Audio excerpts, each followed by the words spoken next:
Hello বন্ধুরা, welcome আমার নতুন ভিডিওতে। এই মুভিতে আমরা একটি রোমান্টিক ড্রামা মুভি এক্সপ্লেনেশন করতে যাচ্ছি। এই মুভিটির নাম রোমান্টিক গোস্ট স্টোরি, যেটি 1990 সালে রিলিজ হয়েছিল। এই মুভির গল্পে আমরা তিন বোনকে একসাথে দেখতে পাই, তারা একটা ডাইনিং টেবিলে বসে গল্প করছে। তিন বোনের মধ্যে বড় বোন একজন পুরুষের প্রেমে পড়ে এবং তার লালসা মেটানোর জন্য একজন পুরুষের বাড়িতে যায়। এই বিষয়টি তার দুই বোন জানতে পারে এবং সেই লোকের বাড়িতে যায় এবং তাদের লালসা মেটানোর জন্য গপাগপ করতে চায়। আসলে এরা তিন বোনই ছিল ডাইনি এবং এরা ছিল খুবই ক্ষুধার্ত এবং এরা এদের বোনদের একে অপরের বিষয়ে যখন জানতে পারে তখন তার সাথে গপাগপ করতে চায় এবং কি হয় তা আমরা জানার জন্য এই মুভির শেষ পর্যন্ত দেখব। মুভির শুরুতে আমরা খুব সুন্দর একটি মেয়েকে দেখতে পাই। সে চায়ের দোকানে চা পান করতে এক রেস্টুরেন্টে যায়। রেস্টুরেন্টে যখন সে যায় তখন দুইজন গুন্ডা তাকে খুব ডিস্টার্ব করে। সে খুব বিরক্তি ফিল করে এবং এক মুহূর্তে দেখা যায় তাদের সাথে তার হাতাহাতি হয় এবং ফাইটিংয়ে সেই দুইটা গুন্ডাকে সে প্রচণ্ড মারধর করে। প্রচণ্ড মার খাওয়ার পর তারা এখান থেকে পালিয়ে যায় এবং তার উস্তাদকে যে কমপ্লেন করে। তখন উস্তাদ খুব রেগে যায়, কে তোমাদেরকে মেরেছে? তখন তারা বলল, কোনো পুরুষ নয়, একটি মেয়ে আমাদেরকে প্রচণ্ড মেরেছে। কি বলিস তোরা? একটা মেয়ে তোদের কিভাবে মেরেছে? যা, তোরা আমার দলের অন্তর্ভুক্তই থাকতে পারবি না। এটা আমার জন্য খুবই লজ্জাজনক, একটা মেয়ে তোদেরকে এইভাবে মেরেছে।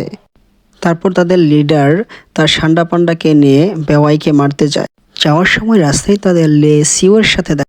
তারা লে সিওর কাছে বেওয়াইয়ের কথা জানতে চায়। লে সিও বলে, আমি তার বড় বোন হই, আমার কাছে সব খুলে বলো। আমার বোন যে ভুল করেছে তার জন্য আমি ক্ষমা প্রার্থী এবং তার জন্য আমি তোমাকে ক্ষতিপূরণ দিব। তখন সর্দার বলে, তুমি কিভাবে ক্ষতিপূরণ দিতে চাও? তখন লে সিও বলে, আমি তোমাকে আদর করে, তোমাদের সবাইকে আদর করে আমার বোনের ক্ষতিপূরণ দিতে চাই। তারপর সবাই লাইনে দাঁড়িয়ে যায় যাতে তারা সবাই লে সিওর সৌন্দর্য উপভোগ করতে পারে এবং একের পর এক গপাগপ করতে পারে। আমি তোমাদের পাঁচজনকে একা সামলাতে পারবো না, তাই আমি আমার বন্ধুদেরকে ডাকি।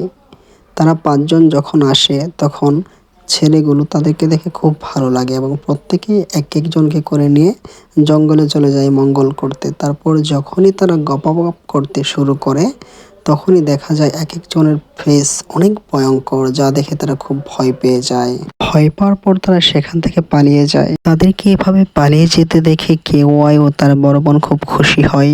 কিছুক্ষণ পর তার বড় বোন কামদেবের মন্দিরে যায়। মন্দিরে যাওয়ার পর তারা কামদেবের পুজো করে। যখন পূজা শেষ করে সে বাইরে যাচ্ছিল তখন তার কাছে একজন সাধু আসে। তখন সাধু বাবা তাকে জিজ্ঞেস করে, মা তোমার নাম কি? তখন কেওয়াইসি বলে, অপরিচিত কাউকে আমি আমার নাম বলি না। এটা বলে সে বাসার উদ্দেশ্যে রওনা হয়। প্রতিমধ্যে সে হঠাৎ করে দেখতে পায় সেই সাধু বাবা রাস্তায় বসে আছে। আমি জানি তুমি কে, আমি তোমাদের সকল রহস্য জানি।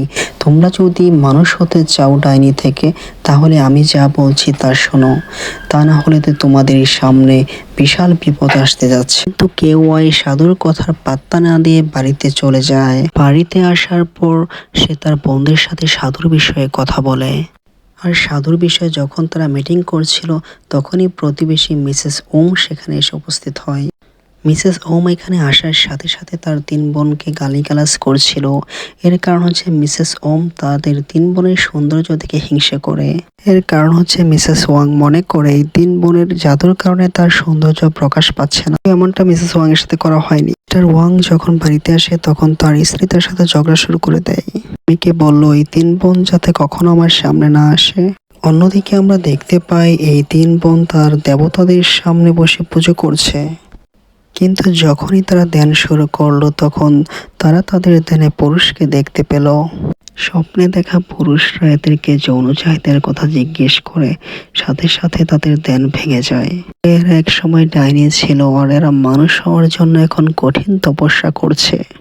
কিছুক্ষণ পর রাত হয়ে যায় আর রাতে এরা তিনজনই খুব আরামে ঘুমাচ্ছিল। ঘুমের মধ্যে ছোট বোন জেগে ওঠে কারণ সে খুব খারাপ স্বপ্ন দেখেছে। ঘুম ভেঙে গেলে সে বাইরে ঘুরতে যায়। তারপর সে দেখলো লেসিও খোলা জায়গায় উলঙ্গ হয়ে গোসল করছে এবং একই সাথে সে তার অঙ্গ প্রত্যঙ্গ নাড়াচ্ছিল। লেসিওর এমন সৌন্দর্য দেখে তখন বেসিওর মধ্যেও ফিলিংস আসতে শুরু করে। তখন সেও তার সাথে পুকুরে নেমে যায় এবং একসাথে গোসল শুরু করে। ঠিক ওই মুহূর্তে তার বড় বোন ঘুম থেকে জেগে ওঠে এবং সে এখানে তার বোনদেরকে খুঁজে পায় না। তারপর সে বাইরে গিয়ে দেখে তার দুই বোন একসাথে গোসল করছে আর তাদেরকে দেখে তারও শরীর গরম হয়ে যায়। কিন্তু সে তার যৌন চাহিদাকে দমন করে রাখে, কারণ তাকে খুব শীঘ্রই মানুষ হতে হবে। এর পরের দিন তার বড় বোন জঙ্গলে যায়, আর তখন সে দেখতে পায় কিছু গুন্ডা একজন মানুষকে তাড়া করছে। তারপর সেখানে গিয়ে সে সব গুন্ডাগুলোকে মারে। এভাবেই সে এই লোকটির জীবন বাঁচায়। এই লোকটির নাম হলো জন, এবং সে এই সময় প্রচন্ড পায়ে আঘাত পায়, তাই তাকে ধরে সে একটি বাড়িতে নিয়ে যায়। জনের বাড়িতে যাওয়ার পর দেখে সেখানে সব ছড়িয়ে ছিটিয়ে রয়েছে। তারপর জন ফ্রেশ হতে ওয়াশরুমে যায়, আর কেওয়াই তার ক্ষমতা দিয়ে সব ঠিকঠাক করে নেয়। তারপর জন যখনই বাহিরে আসলো, জন তো দেখে একদম অবাক, কিভাবে এগুলো তুমি করলা। তখন মেয়ের প্রতি সে খুব আকৃষ্ট হয়, এবং মেয়ে তাকে বলে, আমি তোমার বাসায় আসবো, আর যখনই আসবো আমি তোমার বাসায় সব কাজ করে দিব। জন তখন বলল, আমার কাছে এত টাকা নেই, আমি তো তোমাকে কোনো টাকা পয়সা দিতে পারবো না। তারপর মেয়েটি বলল, আমার কোনো টাকা পয়সা লাগবে না, আমি শুধু তোমাকে সাহায্য করতে চাই। মেয়েটি জনকে পছন্দ করতে শুরু করেছিল, তাই সে তার সব কাজ করে দিতে চাচ্ছিল এবং খাওয়াতে চাচ্ছিল। তার পরের পর্বে আমরা বেওয়াই ও লিসিউকে দেখতে পাই তার বড় বোনের জন্য তারা ওয়েট করছে। এর কারণ হচ্ছে সে সকাল থেকে বাড়ি ফিরেনি, আর কিছুক্ষণ পর দেখা যায় সে বাড়িতে চলে এসেছিল। এরপর একদিন সে ভালোভাবে প্রস্তুত হয়ে জনের বাড়িতে যাওয়ার জন্য রেডি হচ্ছে। সে যখন জনের ওইখানে যাচ্ছিল, তখন ছোট বোনের তার উপর সন্দেহ হয় এবং সে তার পিছু নেওয়া শুরু করে। এরপর সে দেখে তার বড় বোনকে একটি কুড়ে গলে যেতে। কিছুক্ষণ পর সে জনের বাড়ি থেকে চলে যায়। তারপর কেওয়াই জনের বাড়িতে ঢুকে, যাতে সে জানতে পারে তার বোন কেন এই বাড়িতে এসেছিল। তারপর বাথরুমে সে জনকে গোসল করতে দেখে, এবং ছিদ্র দিয়ে জনকে দেখার পর সে অনেকটা অবাক এবং ভয় পেয়ে যায়। তার চিৎকার শুনে জন ওয়াশরুম থেকে বের হয়ে আসে এবং তাকে গালি দিয়ে বলে, তুমি কে, এখানে কেন এসেছো? তখন বেওয়াই কাঁদতে কাঁদতে বাড়িতে চলে আসে এবং তার বোন লেসিওর কাছে বিচার দেয় সেখানে কি হয়েছে। তারপর বেওয়াই জনের ব্যবহার সম্পর্কে সবকিছু তার বোনকে বলে। এই কাহিনী শোনার পর লেসির খুব রাগ হয় এবং তার তলোয়ার নিয়ে জনকে হত্যা করতে সেখানে চলে যায়, এবং বাড়িতে যাওয়ার পর জনকে মারার জন্য সে জনের উপর আক্রমণও করে। জন সেই সময় বাঁচার জন্য তার উপর পানি নিক্ষেপ করে। পানি লাগার কারণে তার জামা ভিজে যায় এবং কাপড় ঢিলে হয়ে যায়। লেসিওর ভেজা কাপড় দেখার সাথে সাথে তার লালসা জেগে ওঠে। কাপড় ভিজার কারণে কিছুক্ষণের মধ্যে লেসিওর মধ্যেও কামনা জেগে ওঠে, এবং তাদের মধ্যে গপাগপ শুরু হয়ে যায়, এবং গপাগপ চলতেই থাকে। যখন লেসিও বাড়িতে আসে, তখন তার বোন জিজ্ঞেস করে, কি করেছো? তখন লেসিও বলে, তাকে মানিনি, তবে আত্মহত্যা করে রেখেছি, এবং তাকে থ্রেট দিয়ে এসেছি, যদি আর কখনো আমার বোনের সাথে এমন করিস তাহলে তোকে আমি একদম মেরে শেষ করে ফেলবো। তার বোন এই কথা শোনার পর খুব খুশি হয়ে যায়, এবং সে অবাক দৃষ্টিতে তার বোনের দিকে তাকিয়ে থাকে। বোন যখন মারার কথা বলল, পরক্ষণেই তার খুব খারাপ লাগলো, তাই সে জনকে দেখতে আসলো। দেখতে এসে দেখে জনের গায়ে অসংখ্য কাটা দাগ। তখন সে বিশ্বাস করলো তাকে অনেক মেরেছে। তাই জনকে সরি বলে সে বলল, জন, তুমি আমার সাথে যা খুশি তাই করতে পারো। তাই সে তার গায়ের সমস্ত কাপড় খুলে দিল, এবং জনেরও তখন যৌন চাহিদা বেড়ে গেল, এবং দুইজন ইন্টিমেট হয়ে গেল। পরের সিনে দেখানো হয় তার বড় বোনও জনের বাসায় আবার এসেছে। বড় বোন যখন রুমে আসলো, তখন সে একটি হেয়ার পিন খুঁজে পায় এবং জিজ্ঞেস করলো, এটি কার? তখন সে বলে, এটি আমি তোমার জন্য কিনে এনেছি। তুমি আমাকে মিথ্যা বলছো? এটা আমি চিনি, এটা হচ্ছে আমার বোনের। তখন জন তাকে সব সত্য কথা বলে দেয়। তার কাছে এই ভুলের জন্য ক্ষমা চায়। আমি তোমাকে এক শর্তে ক্ষমা করতে পারি, তুমি সেই একইভাবে আমার সাথে গপাগপ করবে যেমনটা তুমি আমার বোনদের সাথে করেছিলে, তাহলেই আমি তোমাকে ক্ষমা করব। এই কথা বলার পর সে তার জামা কাপড় খুলে ফেলে এবং তার সাথে টিটেন ম্যাচ খেলে। এর পরের সিনে দেখানো হয় তারা তিন বোন একসাথে টেবিলে বসে খাবার খাচ্ছে, এবং তাদের কারো মুখে কোনো কথা নেই। তারা সবাই নিশ্চুপ হয়ে বসে আছে। তখন ছোট বোন বলল যে, আমি জনের বাসায় গিয়েছিলাম, আর জনের সাথে আমার গপাগপ হয়েছে। তখন মেজো বোন বলল, আমার সাথেও হয়েছে। তখন বড় বোন থামিয়ে দিয়ে বলল, ওর সাথে আমারও গপাগপ হয়েছে। তখন তারা খুবই অবাক হয়ে গেল। তারা যখন এই বিষয়গুলো নিয়ে কথা বলছিল, ঠিক তখনই ওই মুহূর্তে জন এসে হাজির হয়, এবং জন তাদেরকে স্বাগতম বলে। তখন তিন বোন জনকে দেখে খুব খুশি হয়, এবং জনের কাছে তারা চলে যায়। তখন এই দৃশ্য দেখানো হয় রোমান্টিক মুভি। তারা তখন একটি খোলা পুকুরে গোসল করছিল, আর তখনই মিস্টার ওয়াং তাদেরকে গোসল করতে দেখে নেয়, এবং তার স্ত্রীকে এসে বলে, তাদেরকে আমি দেখেছি খোলা জায়গায় গোসল করতে। তখন মিস্টার হোয়াং সেখানে যায় এবং বলে, তোমাদের বাসায় কে এসেছে? তখন বড় বোন বলে, জন, সে হচ্ছে আমার গেস্ট, সেখানে আসতেই পারে, তাতে তোমার কি সমস্যা? আমার কি সমস্যা মানে? আমি এই কথা পুরো গ্রামে বলে দিব। তখন তিন বোন খুবই টেনশনে পড়ে যায় এবং জনকে গিয়ে বিস্তারিত এই কথাগুলো বলে। তারপর তিন বোন জনকে গিয়ে বলে, তুমি বাড়ি থেকে চলে যাও, নইলে সমস্যা হবে। জন তখন বলে, যাওয়ার আগে আমি তোমাদের সাথে খাবার খেতে চাই। তারা সবাই যখন ফল খাচ্ছিল তখন মিসেস ওয়াং এর মুখ দিয়ে ব্লাড বের হচ্ছিল।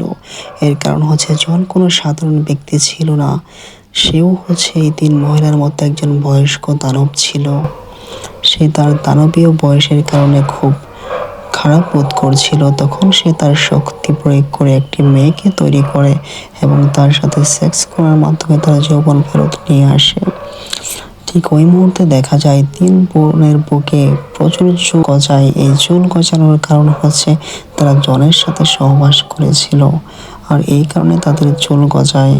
তারপরে সিনে দেখানো হয় তারা তিন বোন জনের বাড়িতে গিয়েছে এবং তারা দেখতে পায় জন গোসল করছে।